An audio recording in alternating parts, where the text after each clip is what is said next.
Hey, what's up, Internet? I'm Dan Casey, and welcome to today's episode of Nerdist News Talks Back. It's our weekly over-the-top talk show about all things pop culture, and thank you so much for joining us. Now, on today's show, we have a doozy for you. Another theme park ride is becoming a movie, and sadly, it's not Star Tours. Then we're diving deep into the biggest announcements from New York Comic-Con, as well as a deeply unexpected cinematic universe in the works. And from there, we'll take you to the spacefaring super cops of DC Comics, all the way to the Sorcerer Supreme of the Marvel Universe. All of that plus some sports movie trivia on today's episode of Nerdist News Talks Back. But before all of that, let's meet today's amazing panel. First up, she is the host of Marvel's Voices podcast, a contributor to places like Sci-Fi Wire, NBC News, and Black Girl Nerds, to name a few. It's Angélique Roché. Hello. So happy to have you here. It's going to be a fun one. Next up, you know him as the host of the Meaning Of podcast on the First Cut YouTube channel and a writer for Geeks of Color. It's Andres Cabrera. What is up, guys? Very happy to have you back here, albeit virtually, Andres. It's going to be a fun episode. And last but not least, she hosts the podcast Desi Geek Girls and Strong Female Characters for Sci-Fi, and she's the author of books like Orientation, Marvel Avengers Assembly, and A Jedi You Will Be. Please welcome Preeti Chhibber. Hello. Hello. Guys, we have a killer show today. But before we get into it, it's time for our weekly segment that, you guessed it, it's called Should You Still Be Wearing a Mask in Public This Week? And hold on, I'm getting the latest reports from actual scientists, and they say yes. Yes, you should. The answer is still yes. Still a pandemic. Anyway, moving right along. So folks, I've got some news for you, because while it may be a long time before it's safe to go back to our nation's theme parks, we'll soon be able to experience the thrills and chills of one of the most famous roller coasters of all on the big screen. That's right, folks, Space Mountain. The world's most famous roller coaster about space, mountains, and sometimes Star Wars is finally getting turned into a movie by Kenobi writer Joby Harold. So, my question to the panel is, why? My second question is, what do you think this movie will be about? Angélique, let's start with you. Look, I'm going to tell you something. I love movies. Love them. I love bad movies. Really bad movies. There was one movie that I've ever walked out of in the movie theater, and it was Tomorrowland. And I'm going to tell you something.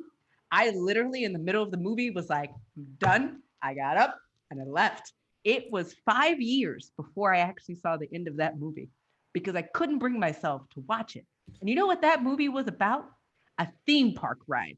So those are my feelings about you taking my favorite roller coaster, a roller coaster that I have ridden no less than 30 times, and making a movie out of it.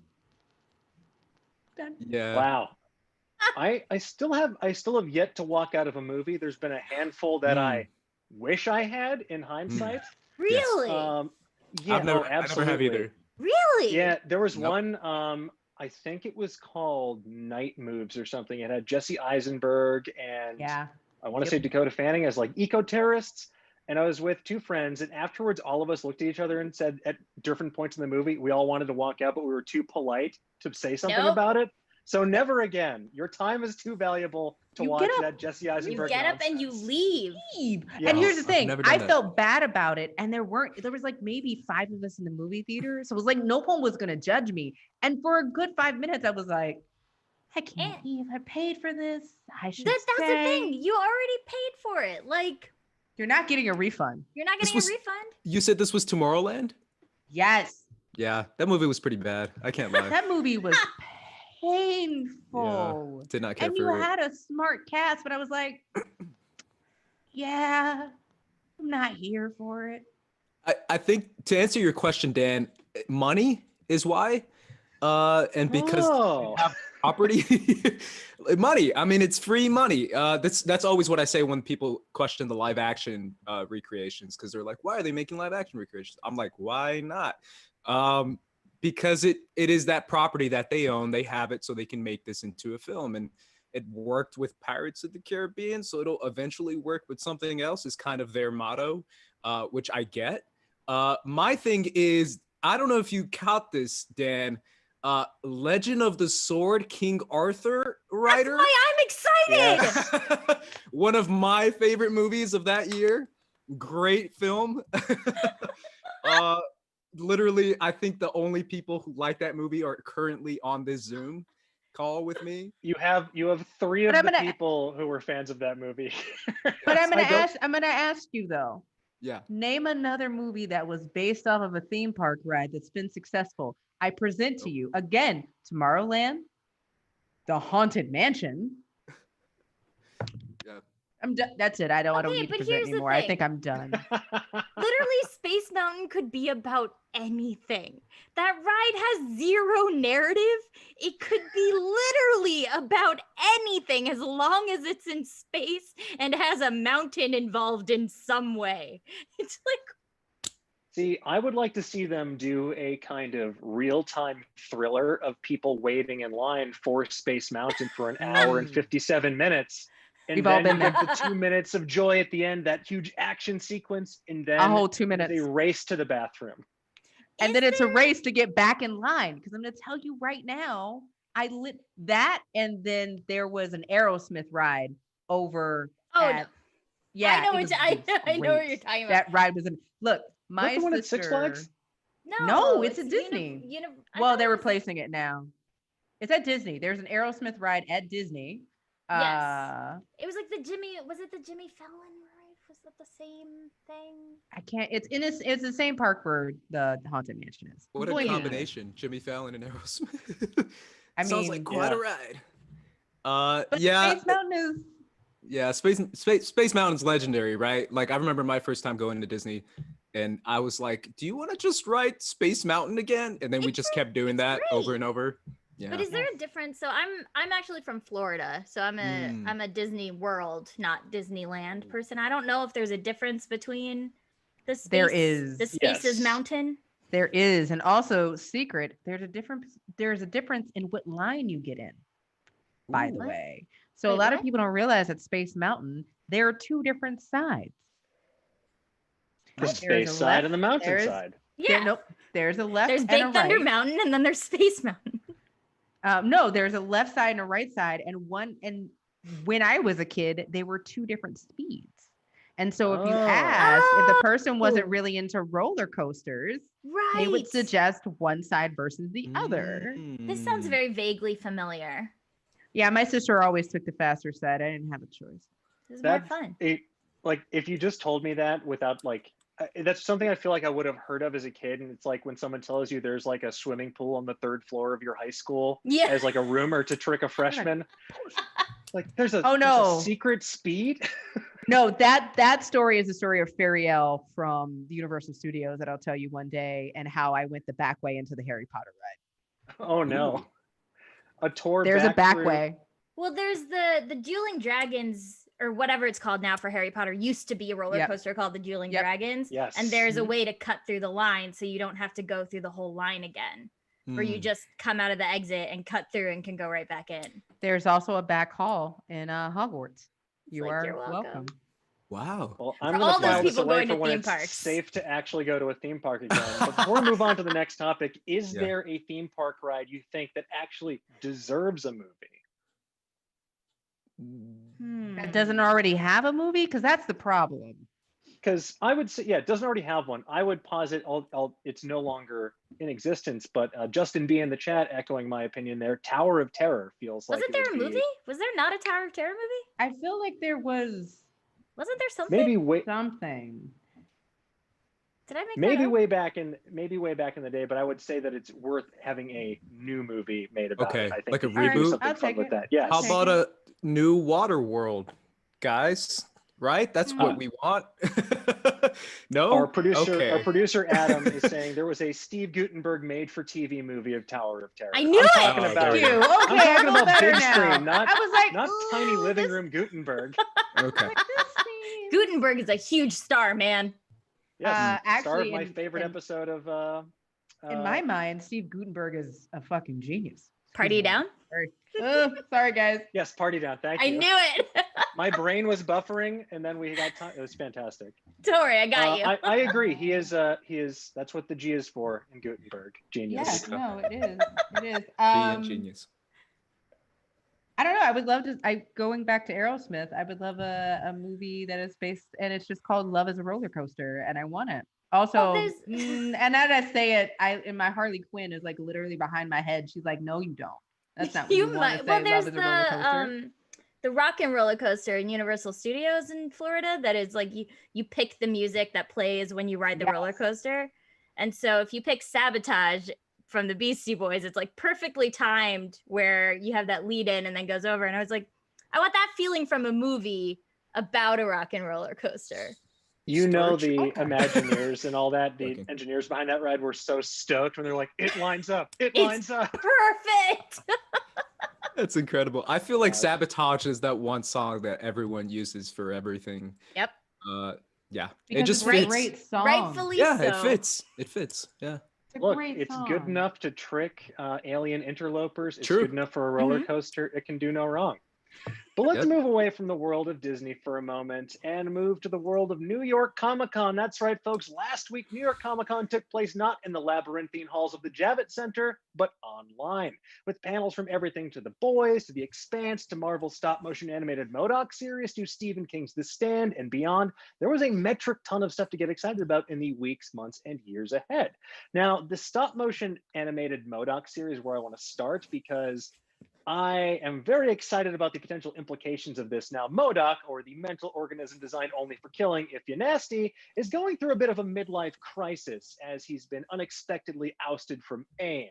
Voiced by Patton Oswalt, MODOK is Marvel's first foray into adult animation in the MCU era, and it looks just delightfully deranged. So many wonderful people in this cast. I heard Ben Schwartz, Melissa Fumero. So what was your first thought at this first look at MODOK? What do you think of the clips and the trailers? Preeti, let's start with you. I loved it. I thought it was very funny, and I caught up on Star Trek Lower Decks over the weekend, and I really like this sort of, I guess, maybe new trend of bringing these great franchises into a space that is very slice of life, which is one of my favorite aspects of storytelling, but it's like absurd slice of life. I'm super into it. I think it looks awesome.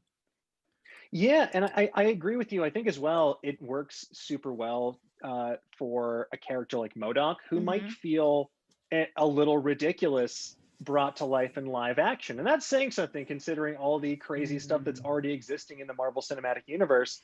But I think also it lets them kind of what I hope they're going to do with She-Hulk as well is push into new genres. Like a lot of these shows and movies are like action with some comedic beats. This is going to be comedy first and foremost, it feels like, set against this backdrop of super villainy. So that's a really exciting new avenue for them. But Angélique, I'm curious, what do you think that a category like adult animation offers the creators at Marvel? Well, I think it's really interesting because animation, when it first started, really was for adults. We've kind of come around full circle. Like, yeah, there was kids animation, but a lot of times it'd be for movies, or it would, when you look at the Flintstones and all these other shows, like some of it was prime time. Like it wasn't like on the Cartoon Network, because one, it didn't exist, and two, there wasn't really the bandwidth to do that, all puns intended. I'm excited, right? Because I think it's in the vein of a lot of the concepts of what if, in a lot of the twisted worlds, but also MODOK is that character that is just so outrageous if you don't really just let yourself fall into, this is a floating head with little feet and hands. It's just a brain, basically, in a levitating chair. All right, cool. And I think MODOK really lends into the absurdity of Patton Oswalt's portrayal. Who, honestly, if you were going to get somebody who probably knows more about MODOK than MODOK, it's Patton Oswalt. Yeah, he is. He's the natural choice. Like I cannot think of another person who instantly I'd be like, oh, they were born to play MODOK. Also, now that you mentioned MODOK, I can't help but think that he is like the protein material from which Funko Pops emerged. They're like, but what if this was cute? Yeah. And That's oh, baby I don't know if that's like the worst thing I've ever heard or the best thing I've ever heard. It's probably both. It's the best thing. Both. We'll call him A, we'll call him B. Yeah. Andres, what do you think about MODOK? What do you think it can add to the already sort of sprawling Marvel Cinematic Universe? Even though it seems like it's sort of tangential to it. Yeah, I don't feel like it. I mean, I don't think it's going to be any part of it, considering it's Hulu and considering it's more. It's.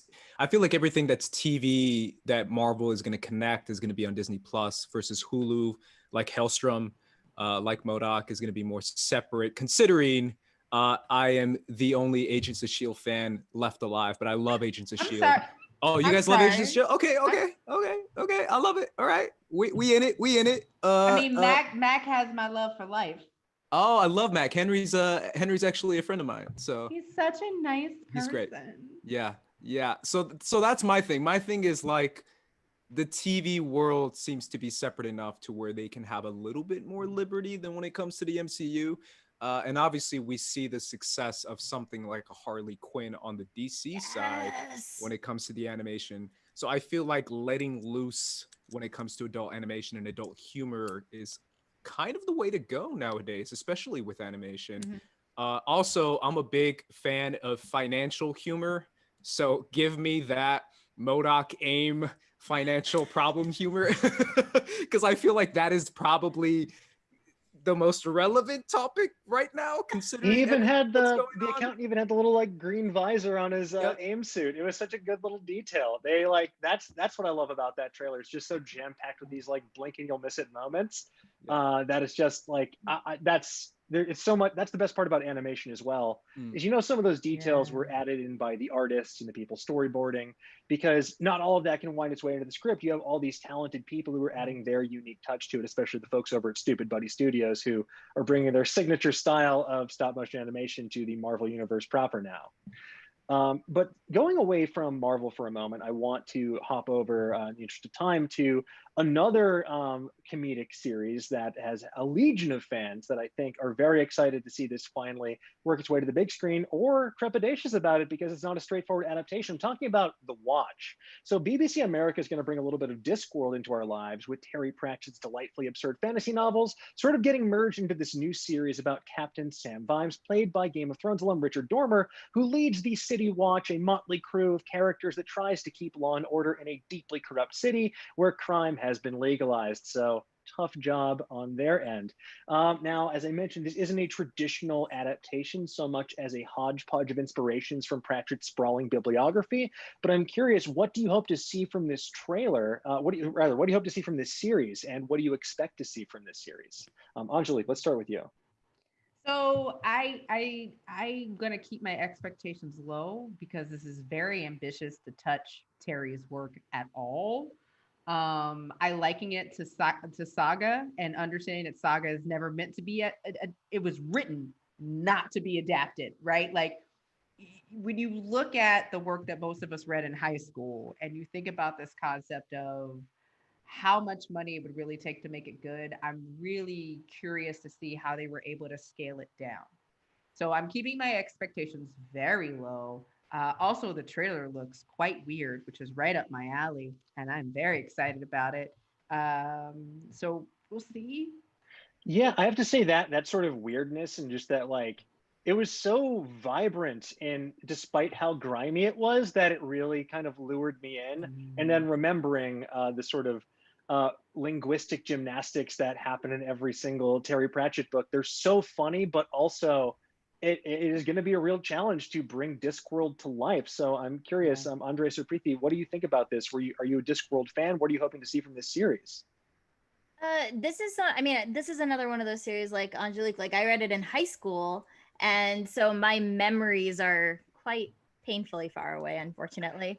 And so I'm kind of going in a little bit with almost no expectations. It just looks kind of fun, but it's something wholly original at the same time. So it's not, I think it's one of those series that you don't want to tie too deeply to the source material and recognize it. It's almost like Hitchhikers, right? Like every iteration of Hitchhiker's Guide to the Galaxy is drastically different than the various things. Like the books are different from the radio, which are different from the TV show, which are different from the movie. And so allowing it to exist in this kind of fun way as a TV series and just take whatever it decides to put on screen and enjoy it. Yeah, I think. Oh, go ahead. Sorry, there. No, after you. Well, I have no connection to it, so I guess I'll echo Preeti when I say that I have no expectations. My only expectations is I always see who is the one distributing it. So I like to pay attention to the branding as far as the television channel. So when I saw that it was BBC, I was curiously optimistic, considering they've given me quite a few good shows in the past that I have come to enjoy. I just think it's kind of funny how fantasy has come such a long way from, I'm sure all these things were going to be greenlit at one point, but they waited on it. And now that Game of Thrones is gone, everyone is like, yo, give me every fantasy adaptations that we have. Wheel of Time. Yeah. Yeah. Yep. So it's all coming back. See, Preeti, you stole the words right out of my brain. That is the show that I think is the best contender to take that Yes, Game of yes, Thrones so crown, the forthcoming Wheel of Time series for Amazon. So listening to the audiobook for the 5th book right now while I walk my dog, and I'm just like, it's like I black out, then I've completed the entire walk, and I'm like, oh, fantastic. What an adventure I just went on. Thanks, Rand and the gang. So yeah, let's move on from my fugue state to something a little bit darker, and that is the world of Stephen King with The Stand. And for those who don't know, The Stand tells the story of something that's pretty unrelatable to us: humanity being devastated by a deadly plague, and survivors finding themselves caught up in a battle between good and evil, as respectively represented by Mother Abigail, a prophetic 108-year-old woman, and Randall Flagg, aka the Darkman, aka a really bad dude with some gnarly powers, as evidenced by the book and the trailer and the Skarsgård of it all. Now, this famously chunky novel is now getting turned into a 9-episode limited series on CBS All Access that stars Whoopi Goldberg, the aforementioned Alexander Skarsgård, James Marsden, and a slew of other talented actors. So I'm curious, are you excited for this adaptation? Are you tired of apocalypse fiction in the year of our Dark Lord 2020? What do you hope this version of The Stand offers us as compared to the previous iteration and the book itself? Preeti, let's start with you. So I have this very vague recollection of watching the original series for like a high school film theory class and just hating it. Like not being the right audience. I was like 15 and I was like, this is so boring. And so now when it comes up, I have all these awful like teenage feelings about it. And knowing that it is about a pandemic and knowing all these things, I'm just like, I'm so tired. Just yeah, between The Stand and Utopia, it's been an odd year for things that were about a pandemic that didn't expect an actual pandemic to happen. The worst so kind bad for them. The worst kind of real world marketing, not what they were looking for. So I feel for those marketing teams out there. But Andres, I'm curious. So this is coming to CBS All Access. It's a 9-episode limited series. It's something that isn't Star Trek. Do you think this can be the kind of feather in the cap that streaming service needs? See, that's what I was thinking too. I don't know why I don't think so. I feel like this is a very particular audience when it comes to the Stephen King fan group that certain people might be a part of, but I don't see them necessarily being like, hey, now this is what's going to make me pay for CBS All Access, considering I didn't want to when it was just Star Trek or other shows. I don't see this necessarily as the one that breaks through the mainstream and gets like a ton of subscribers to come on there, but that's just me. But then again, when it comes to post-apocalyptic kind of survivor group type stuff, every time we think we've had enough of it, something else comes back and it actually kind of impresses us. The other night I was watching A Quiet Place for like the 3rd or 4th time. And I remember that people talked to me about people who saw A Quiet Place Part 2. I know a couple friends of mine that saw that and told me that it was a little bit like survivors groups stuff as well. It's in the trailer, so I'm not spoiling anything. But they told me it was really good and it might be better than the first. And I'm like, another post-apocalyptic alien movie that's good? So you never know. This might be another quality adaptation. But again, Walking Dead is still on the air, guys. So 10 years and counting. We still got it. Negan is a good guy now. Yeah, I mean, stranger things have happened. But yeah, I'm curious. I do think that you hit on a good point there where, I mean, every time we think that we're done, there's something in these stories that keeps drawing us to it, especially as our own real world circumstances feel increasingly apocalyptic. So it becomes less apocalypse fiction and more kind of apocalypse nonfiction. But I'm curious with this adaptation in particular, They said they're updating certain elements of characterization. Also, there's a new coda written by Stephen King himself. So, Angélique, what do you hope to see from this series? Because as I took it, that you are a bit of a fan of this. Well, here's the thing. I love post-apocalyptic stories. I'm here for speculative fiction, and you know what they give you? They give you hope. As much as that sounds crazy, Book of Eli, one of my favorite movies. Why? So Eli dies, but the Bible survives and there's hope, right? And I think that's why I'm excited about this, because as a woman of color, the fact that Whoopi Goldberg is in this really does change it. Like having an EGOT in this, really doing this role. And I'm just a Whoopi fan, period. Like hands down, she's not perfect, but if you see at the height of her career, she's pushing out movies, right? I'm also really excited because I hope that in this case scenario that this turns out better than The Dome. And I really just wanted vindication for what they did to The Dome, which was a great show when it started. And then it just left us high and dry. I have a lot of feelings about it. I also am here for anything Skarsgård, but I think the pacing of the trailer was good. It seems like, one of the things you always kind of worry about with Stephen King's work is that most of it is tones. Most of it is very big. You have to have the right director, the right, story person to come in and dissect it in a way where the core elements of the movie is there, but you're also not precious about those teeny tiny elements that will like make the pacing just go wackadoo because you have to get everything in. I think the world building seems really fun and very dark from the trailer. I also love Fiona Dourif.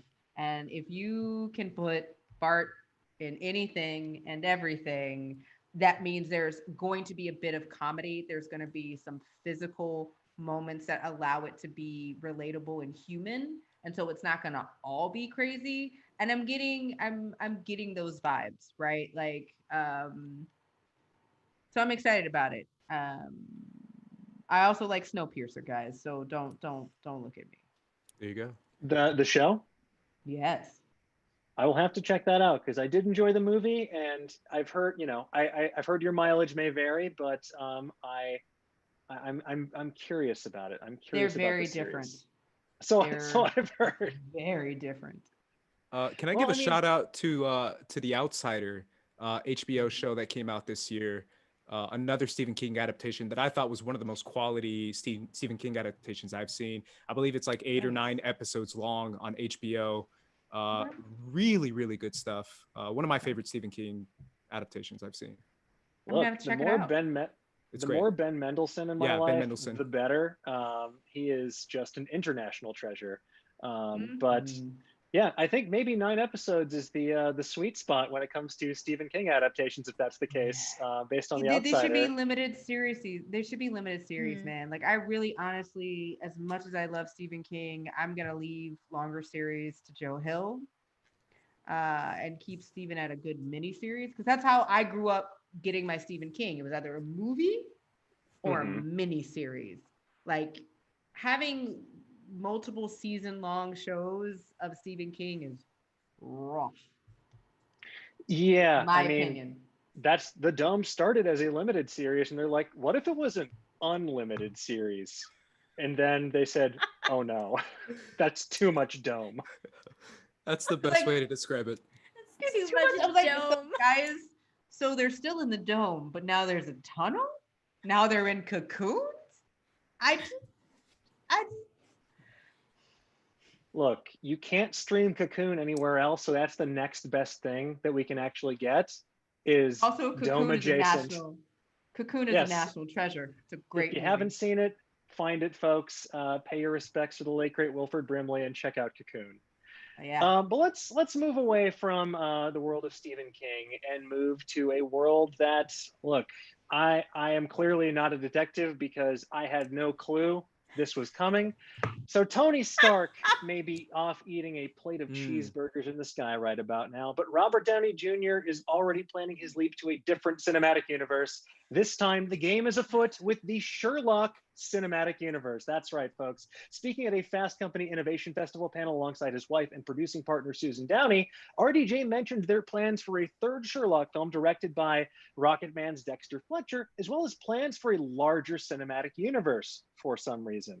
RDJ said, at this point, we really feel there's not a mystery verse built out anywhere, and Conan Doyle is the definitive voice in that arena, I think, to this day. So to me, why do a third movie if you're not going to be able to spin off into some real gems of diversity in other times and elements?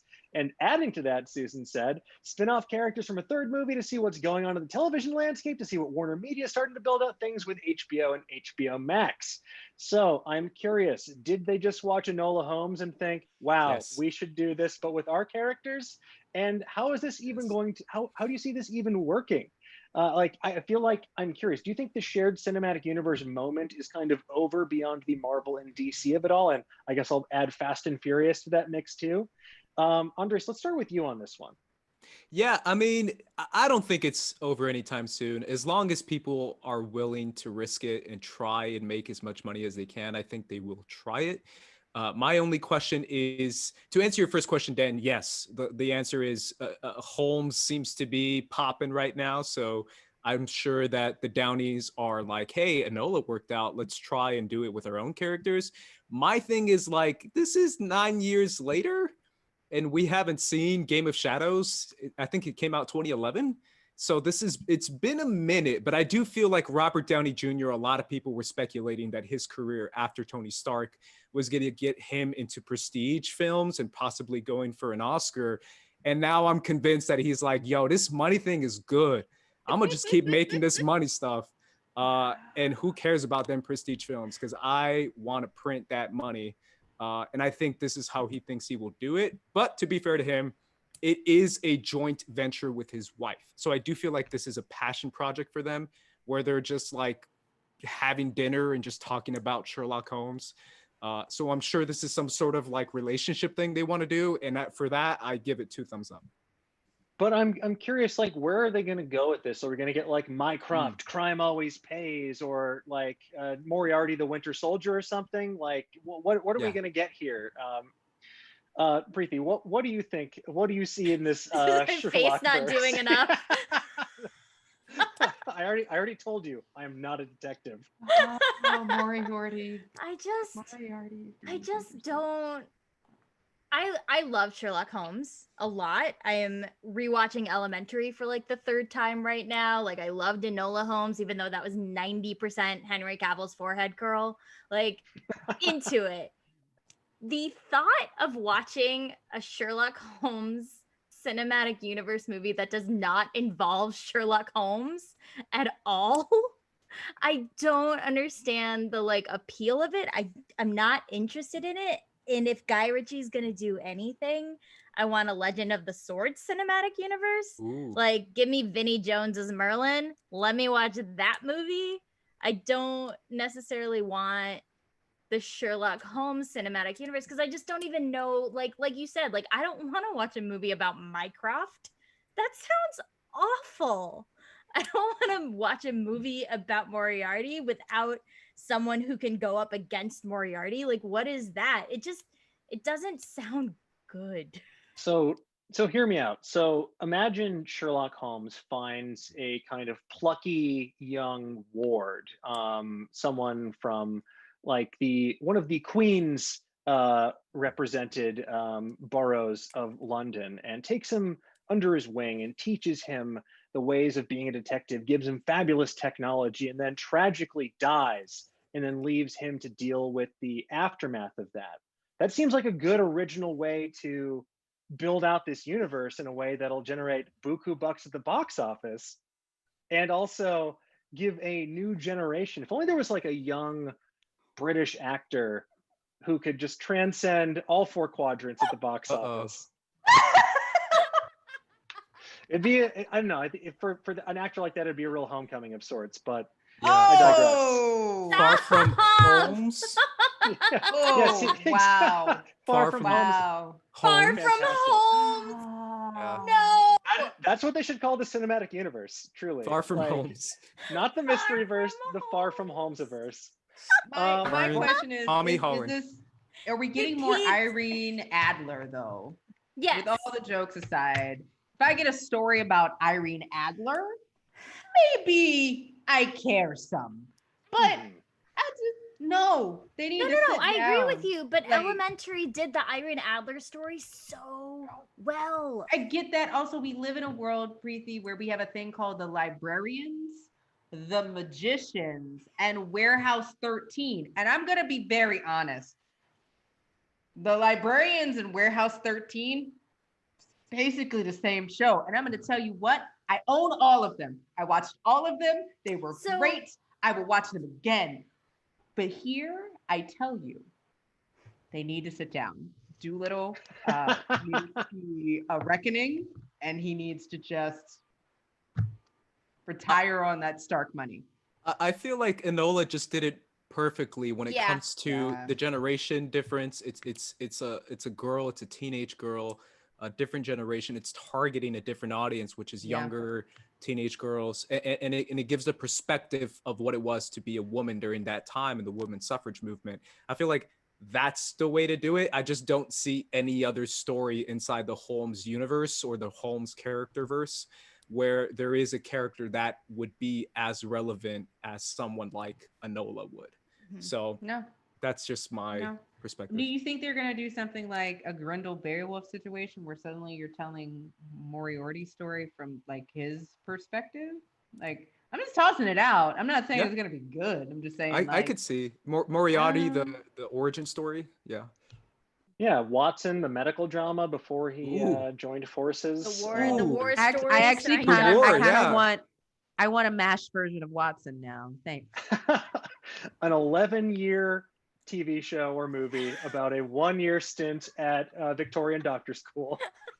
Ding ding ding ding ding ding ding. Well, let's move away from detectives and move to the realm of space cops for a moment. Talking about the latest developments in the DC universe. In brightest day, in blackest night, no streaming service shall escape my sight. Let those who worship HBO's might beware my power. Green Lantern's mighty interesting new TV series coming to HBO Max. That's right, folks. This 10-episode, 1-hour drama series coming to HBO Max from Seth Grahame-Smith and Mark Guggenheim. It'll depict the adventures of a multitude of Green Lanterns, including Guy Gardner, Jessica Cruz, Simon Baz, Alan Scott, Earth's first Green Lantern, who, according to the report, will be a gay man true to the comics, and many more. The series will also include fan favorites such as Sinestro and Kilowog. It'll also introduce new heroes into the ranks of the Green Lantern Corps. So my first question to the panel is, what do you hope to see from this series, and how can they avoid the mistakes of Ryan Reynolds' past? So Angélique, let's start with you on this one. Look, Green Lantern walked so that Deadpool could run. Let me be very clear. So I'm not gonna. We make the mistakes that we make, so I'm not gonna dog him for that. He even acknowledges that he never should have done it.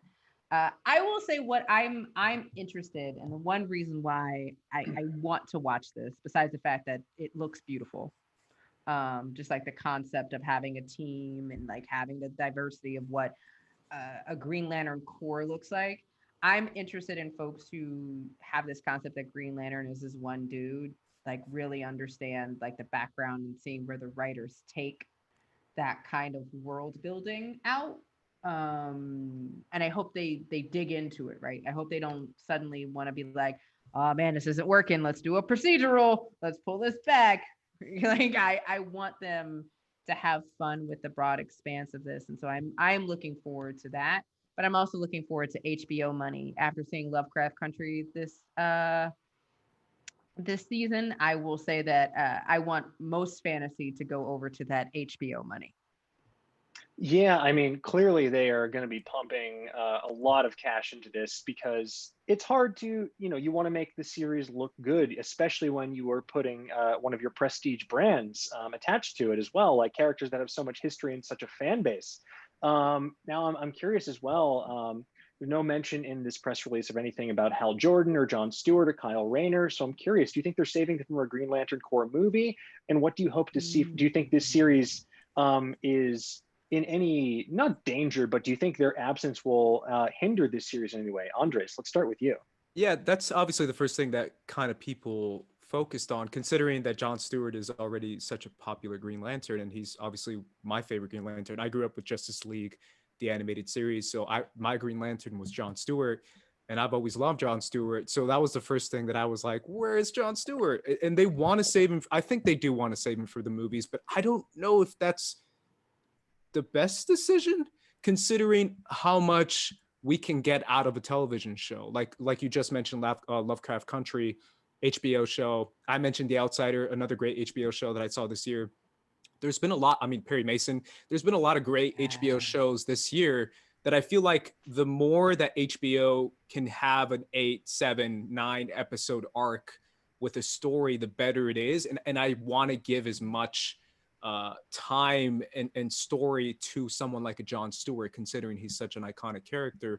The one thing that caught my eye, though, is Jessica Cruz, considering she's a newer one, and considering that she is Latina, and we don't have a lot of Latino superheroes, especially on screen, or Latino characters, frankly, on screen at all. So I really want to give a lot of attention to her, because I do feel that the Latina story specifically is something that's missing in television. So I'm excited for that specifically, and also the idea of Jon Stewart maybe popping up in a cameo. I don't know if they could connect this to the movie. I think that's my first question, considering Dan, that we also have the Gordon series, right, on HBO. Is that still a thing, the Detective Gordon or Commissioner Gordon? they're doing a GCPD series because they really read the room in the wake of the news cycle this year. Decided to proceed with a Gotham Central series. But I think, but that's connected to the on that. Yeah, but that's connected to the film, right? Yeah, I know, it's perfect. Yeah, time. that one is connected to the film that Matt Reeves is doing. Yes. But I think that one's, I don't know if they're filming that now or if they're going to wait until closer to the actual movie coming out. Who knows what they're filming right now? Everything is stopping and starting again. But to bring it back to Green Lantern for a minute, I'm curious. So this creative team, you have Seth Grahame-Smith and Mark Guggenheim, people that have brought us everything from Abraham Lincoln Vampire Hunter to the Arrowverse. So a little bit of good, a little bit of bad, a little bit of everything in between. I'm curious, Preeti, what do you expect from this creative team, and what do you hope they can do with this series? And I was going to say, I actually trust DC TV a lot. Like, I think it's not perfect, obviously. Like, there have been some missteps, but overall, I've found the DC TV shows to be so enjoyable and to really kind of hone in on who their characters are and have a real deep understanding of how they fit into the world that they've created and how they can interact with each other. And so even though I'm not a huge, like, I don't have a huge background in DC or anything, but I love what they do on screen so much and in terms of their television, that I have a lot of high hopes for this. And I think that they'll be smart about how they have these characters, and any missing characters, I think, will probably show up, whether it's connected to the movies, which my guess would be no. Honestly, like, my guess would be that they'll have kind of what they've been doing, which are side by side, not necessarily integrated storytelling so much, which I'm fine with. It's a potential of different actors getting to portray big name characters, which is very cool. But yeah, I think that there's a lot of potential that this could be great if it's in line with what's come before it. Yeah, I agree. I think that and DC's already done a great job on the TV side of establishing that there is a multiverse as a convenient way to explain all the different portrayals of these characters for people who are just as sort of meticulously obsessed with canon as so many of us are. So I think that I'm excited to see, especially since they have a decade plus of learnings behind them from what worked with the CW. And now they have kind of free reign to do a little bit more, to go bigger with budgets. Like Angélique was mentioning, like they use with Lovecraft Country too. They are not beholden to the practices and standards of network television. They can kind of tell the story that they want to, for better or for worse. Not saying that like more swears make a better show, but like I think that this hopefully means they can do the version of Green Lantern that so many fans have been waiting for.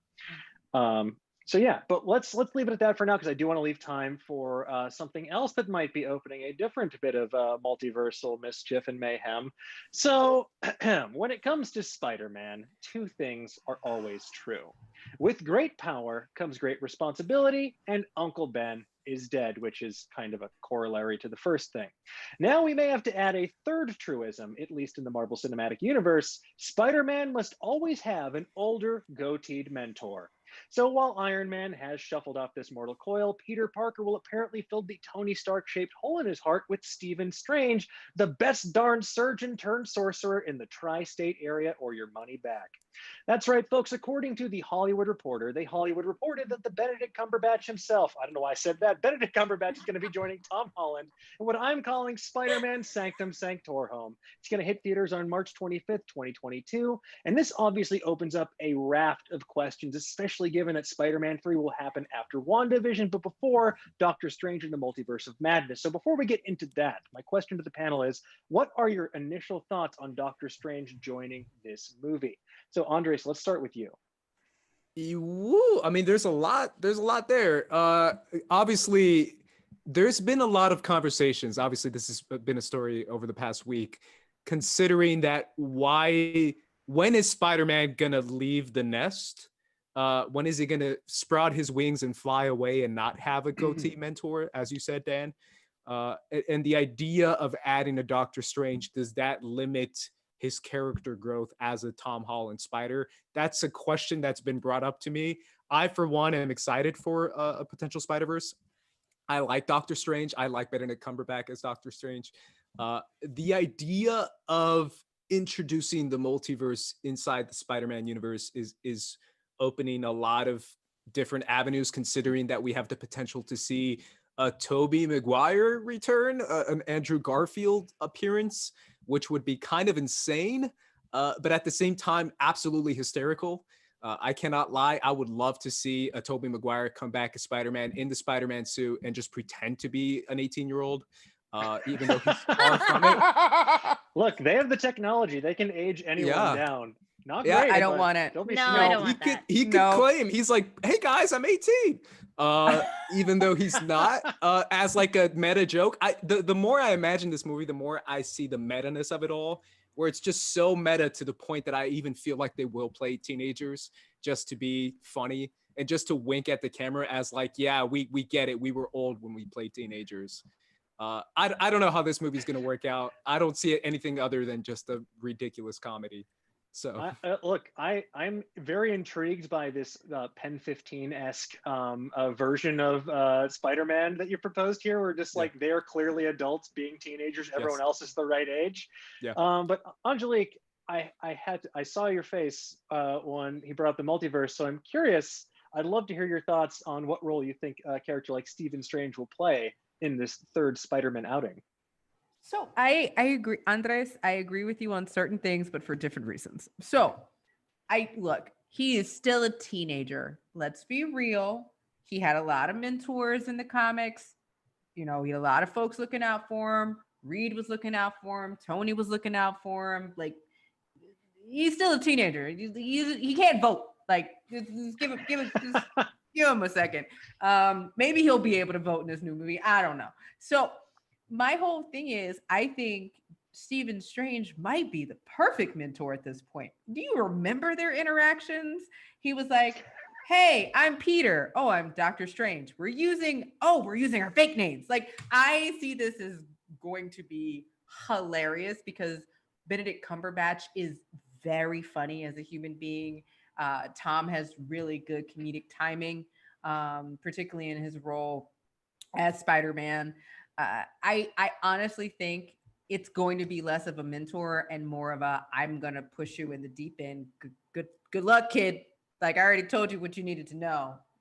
Why aren't you doing it? So I also say that without a scintilla of understanding about what this movie is going to be, just for the record. Make sure that's known. But I love Benedict Cumberbatch. Like, I think he's a great actor, and I think he's done wonders with the role of Doctor Strange.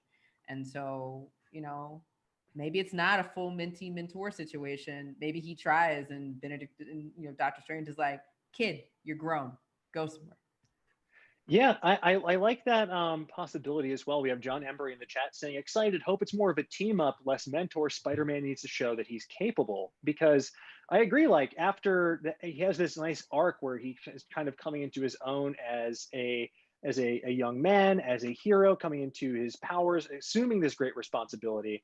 And, you know, his mentor figure is gone. And now he has this person who definitely doesn't want a student. Like, Stephen Strange is not about having an intern. So I think that friction hopefully will yield some outsized comedy. As you mentioned, I do think Benedict Cumberbatch is very underrated when it comes to that. But Lok Desad 6 in the chat also put something in there that I'm curious about, because it kind of lines up with rumblings that I've been curious about. Are they going to use Doctor Strange to wipe the memory of Peter Parker's identity from everyone's minds? Which makes me think about one of the most controversial storylines in Spidey history, One More Day, which could potentially introduce Mephisto and then perhaps the multiverse into the fold. So Preeti, I'm curious, what do you think about that? That was actually my initial line of thinking when I heard the news, was very much One More Day. Like 100% the first thing I thought of, because that is, you're right, it is very, very controversial, and I'm going to leave it at that in terms of the feelings about it. But, you know, the kind of post-credit sequence of Far From Home was incredible, right? Like, I remember seeing it, and I was sitting next to someone from Marvel who had already seen a version of the movie, and he's like, the two end tags are gonna kill you. And I was like, what does that mean? And then it happened, and I think I like slapped him on the arm, and I was like, what? So waiting to find out the fallout from that, because what's been different in the MCU for Spider-Man is he is pretty cavalier about who knows his secret and who doesn't, right? It's kind of like, all right, I'm Peter. What's up, everybody? So figuring out how to pull it back from everyone in the world knowing he's Spider-Man, which is such an iconic thing, is like, people should not know who Spider-Man is. Like, he does not have Stark money to protect his loved ones, as we know. So I think very much it could potentially pull in Doctor Strange, which I am super down for, because I do not want another mentor for Peter. Like, I think Far From Home was about him finding himself as a hero.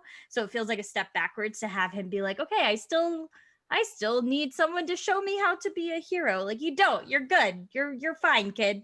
So having Doctor Strange come in and exist within this universe to help him specifically to fix this problem that he cannot fix with the powers that he has, I'm down with. And having Mephisto show up in the MCU post WandaVision, like what WandaVision can potentially bring to the magic of the storytelling, and bring more magic and like fantasy into what has thus far been a very scientific based MCU, I'm super excited about. Yeah, and I got to agree with you there. I think that Mephisto offers so much weird, horrifying potential here. Like, in my head, I almost pictured as like, they're in the sanctum. Doctor Strange steps out to use the mystic bathroom, tells Peter not to touch anything. Peter opens the wrong book because he's a curious cat and can't help himself, reads the wrong passage, and then boom, the devil himself, Mephisto's there like, I can solve your identity crisis problem. Oh, someone stole your identity? Oh, I can fix this for you, but say goodbye to Zendaya. Oh, it would be so sad though if they decided to go that route. Michelle goes nowhere, guys. No, I just mean in relation to Peter. No, even not. No. We waited too long. She literally had a mace. Is that what? Yeah. She had a mace. You don't get to take that away. No. That is the one thing. Like, I'm down with everything except the notion of like, you have to give up this relationship. I think it should be something else. I think it's probably, and the communists stay together. That's it. Done. I think it's going to be closer to the comic if they go that route, and so like Aunt May will be in like mortal peril or something like that. Well, I hope that's not true either. They need to use Aunt May better. I'm sorry, Marissa Tomei is also. I'm sorry, that whole movie. I'm sorry, all of them. John Favreau. Everyone's perfect. They're just don't change. Don't be mean to them. They can't help it. They love being mean to the ones we love. It's just how they mind drama. But I'm curious as well. Before we wrap things up here, I want to go back to, there's sort of two schools of thought about this movie in the capital D discourse I've seen online so far, which is that either they are teeing up a multiverse or a Spider-Verse, as teased by the quickly deleted Jamie Foxx Instagram post of Electro looming over a city with 3 Spider-Men, however you conjugate it, I have you covered. Spider-Man, like my knee. Wait, no, that doesn't work. Okay. Spider-Man-y. So then, or they are. This is just a different version of the character, like a just updated, new lease on life version of Max Dillon, like we saw with Infowars version of J. Jonah Jameson. So I want to pose this question to the panel: what do you think they are doing here, especially as it pertains to Jamie Foxx and his version of Electro? So Andres, let's start with you. Yeah, I definitely, that's the first thing I thought of when I first heard that Electro was coming back. I almost thought of it as like they were trying to do what they did with J. Jonah Jameson, where it's J. Jonah Jameson, but a different J. Jonah Jameson. It's not the one from the Tobey Maguire movies. I could see them doing that with Electro, especially considering he was one of the most disliked Spider-Man villain we've seen on screen. Not a lot of people were on board for that Electro. So I would prefer to see Jamie Foxx play a much different Electro. I think my question as well is bringing Doctor Strange in makes it seem like it's multiverse, but it doesn't necessarily mean that it's going to be from the exact same format of that movie. So it could be Electro, Jamie Foxx, but it's a different Electro. J. Jonah Jameson, same actor, but a different J. Jonah Jameson. And you could bring in other characters from different movies as well. I think my question to you guys, and I know I'm sorry, I feel like I'm taking over. No, please. Is the idea of Sony using this to kind of push away from the MCU, considering the whole contractual obligations to the Marvel Cinematic Universe, expanding their own universe and kind of closing that loop, if that makes sense. I've heard rumors that maybe they're using this as a way to kind of make their own Spider-Verse and not necessarily rely on MCU characters as much after this movie. I don't know if that's still a thing. I'll say this is before I open it up to the panel. You know, we saw Adrian Toomes, the Vulture, appear in the trailer for Morbius, giving a sense that these worlds are connected. Yes. And Sony, for so long, has wanted to make a Sinister Six movie. They want that so badly, all of these villains on screen together. And a key component of that is Electro. You want, especially a character, someone like Jamie Foxx brings so much charisma to the big screen, giving him another crack at this character that I think he's pretty eager to put a different stamp on this time. I think it's fascinating. I think it also plays into the idea that, as we saw with the Ancient One explaining, like, oh, there's all these parallel timelines. Like Endgame really opened up a lot of possibilities and doors for them before we even get to the Multiverse of Madness. So I think this is a different version of the character. But I'm curious, Angélique, what are your thoughts on Jamie Foxx in this movie? I think if they give him a better written role and better character design, they will be starting off on a majorly good foot. I've said it before, like Jamie is definitely a better good guy than he is a bad guy, except for that one where he was in jail. And I can't remember the name of it, but he was basically a psychopath that almost blew up the entire city. He was pretty great in that one. Not gonna lie.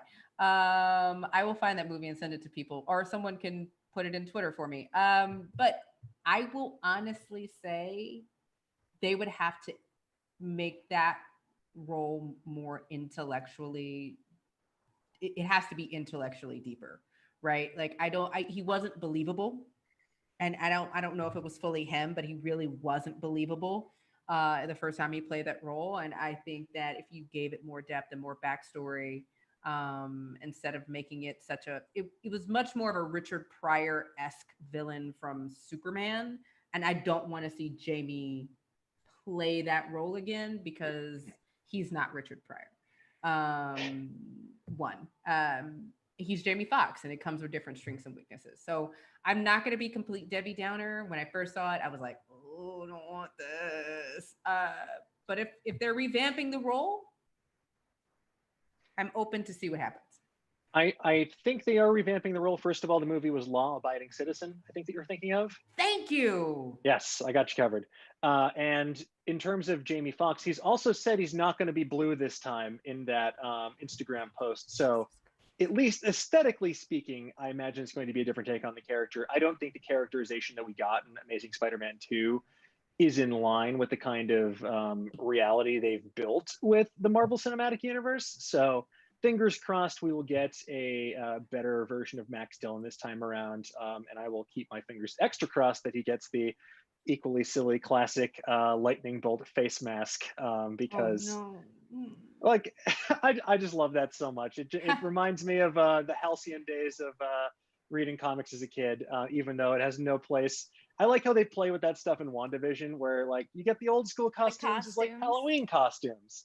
So maybe it'll just be like a mask. He's like, no, this is cheesy. It'll be like a little throwaway line or something.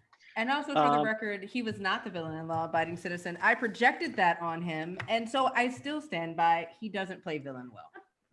Here's the thing though, in I feel like in Amazing, which so many things went wrong in that movie. Just so many things that had, this is how I feel about all like bad superhero movies, basically, is that there's potential. There's so much potential. And that's what makes me angriest, is like, maybe the actors aren't like, I think Andrew Garfield was not a terrible Spider-Man. I think in the first Amazing Spider-Man, there was a lot of potential for them to be like great, but there were inconsistencies, say, in how Peter was portrayed throughout the film, and same with Amazing. And so Jamie Foxx, I think, given what the MCU Spider-Man movies have done with villains who have not been my favorite in the comics, and managed to, I think, create some of the best villains in the MCU. Like Vulture is top 3 villains for me in the MCU. I think he's such a strong villain. And even like Jake Gyllenhaal's Mysterio, who I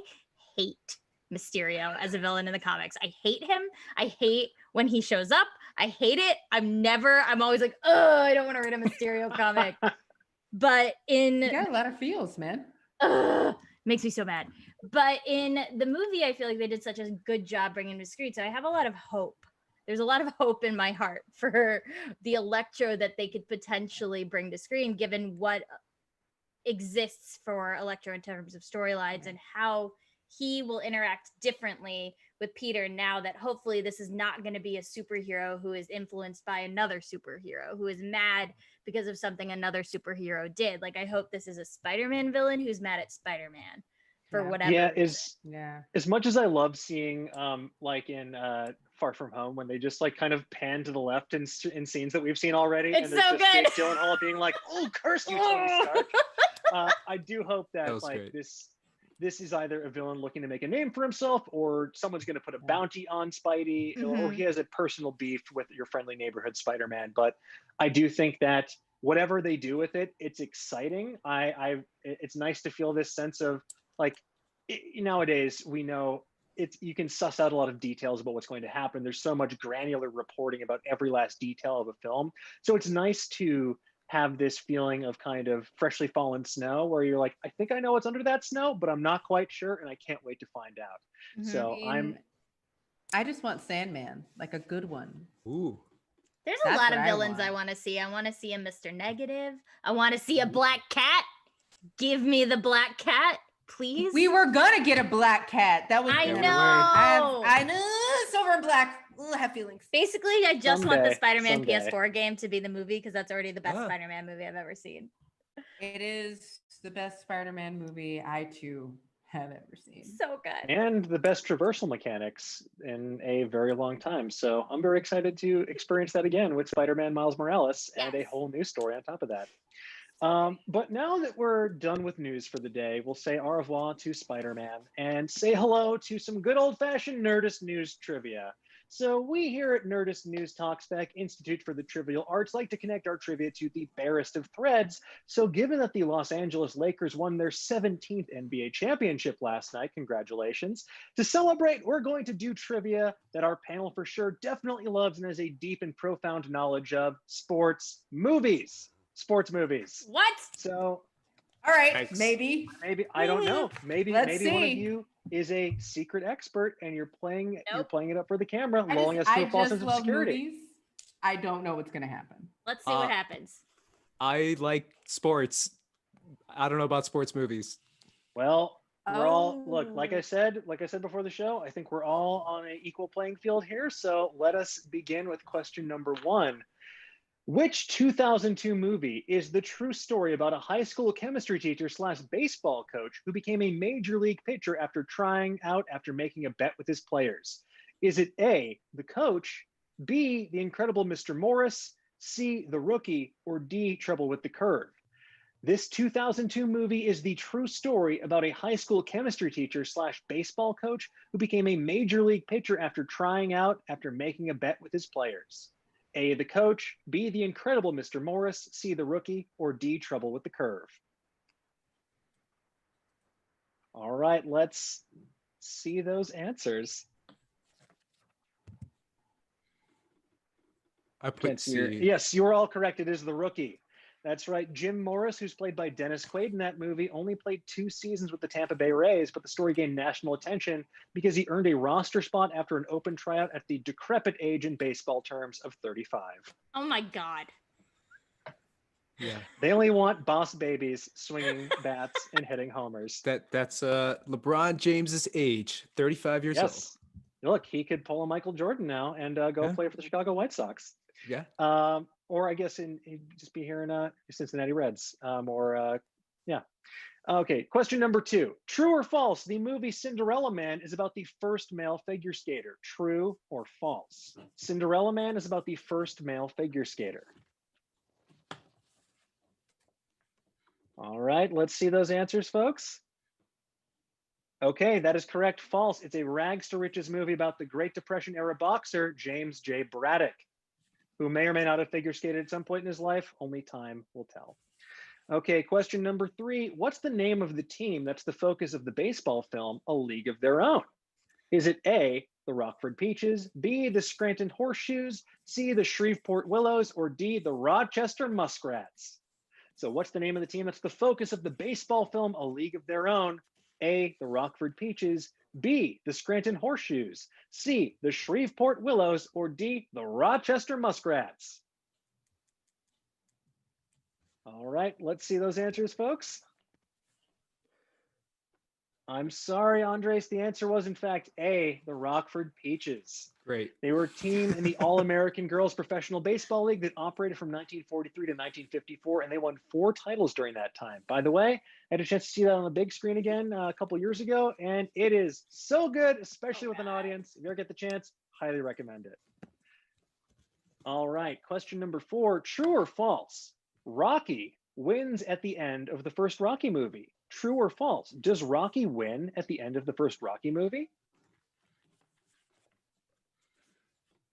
All right, let's see those answers. Wait. Correct. He loses on points to Apollo Creed, but he doesn't get knocked out.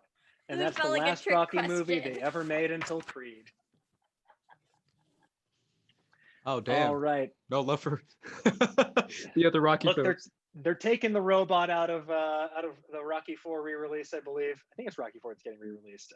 Yes. Yes, they're taking the robot out, so those movies are dead to me. Creed forever. All right. Question number 5. Which of these movies is not based on a true story? Is it A, Invincible, a film about a Philadelphia bartender becomes an NFL player for the Eagles after an open tryout? Is it B, $1 Million Arm, a film about a sports agent that brings 2 cricket players to the MLB after seeing them on a reality show? Is it C, Celtic Pride, a film about 2 Boston Celtics fans who kidnap the best player of the Utah Jazz to ensure the Celtics win Game 7 of the NBA Finals?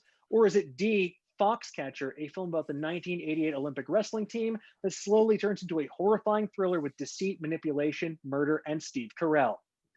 So which of these movies is not based on a true story? A, Invincible, B, $1 Million Arm, C, Celtic Pride, or D, Foxcatcher?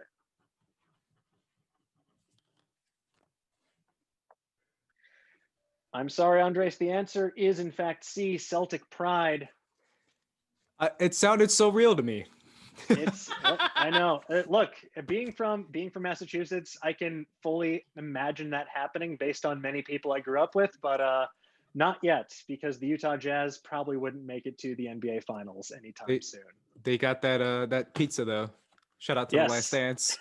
At least there's that. The poison pizza. Yes, God, the perfect crime. All right, question number 6. True or false, the documentary No No is about Doc Ellis, a pitcher for the Pittsburgh Pirates who threw a no-hitter while high on LSD. True or false, the documentary No No is about Doc Ellis, a pitcher for the Pittsburgh Pirates who threw a no-hitter while high on LSD.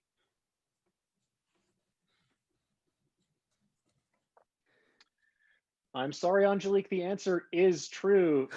It's a really fantastic documentary about Doc Ellis, baseball, breaking down racial barriers in sports, and also pitching a no-hitter while high out of your mind on mind-altering drugs. Truly a wild time, wild game. Just insane stuff. All right, I'm a big fan of this next question. Question number 7. Alex Trebek has a starring role in what sports movie? Oh my God. Is it A, Happy Gilmore, B, Bend It Like Beckham, C, Moneyball, or D, White Men Can't Jump? So Alex Trebek stars in A, Happy Gilmore, B, Bend It Like Beckham, C, Moneyball, or D, White Men Can't Jump. All right, let me see those answers, folks. Preeti, you are correct. The answer is White Men Can't Jump. There's an entire B plot in that movie about Rosie Perez's because character. Rosie Perez is obsessed with Jeopardy. Yeah. I like that. I like that one had the biggest spread of answers on it because it's feasible he could have been in any of them. Right? It was process of elimination. So for me, it was either Moneyball or White Men Can't Jump. And I was like, I feel like it's White Men Can't Jump. We'll roll the dice on this one. We'll guess. All right, this next one, look, if you're behind in the points, this next one will help you. Cool Runnings is a movie about an Olympic bobsled team from which country? Yes. Is it A, Nigeria, B, Pakistan, C, Jamaica, or D, Mexico? Cool Runnings is a movie about an Olympic bobsled team from which country? A, Nigeria, B, Pakistan, C, Jamaica, or D, Mexico? Shocker of all shockers, you guys all got it right. Amazing. The answer is, in fact, Jamaica. They have a bobsled team.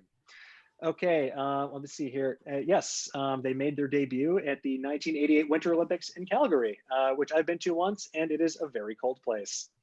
Okay, question number 9. Former LA Laker Shaquille O'Neal stars in a college basketball movie from 1994. What is the name of that movie? Is it A, Blue Chips, B, Above the Rim, C, The Air Up There, or D, Full Court Miracle? Okay, what movie is Shaq in 1994 college basketball movie? Is it A, Blue Chips, B, Above the Rim, C, The Air Up There, or D, Full Court Miracle?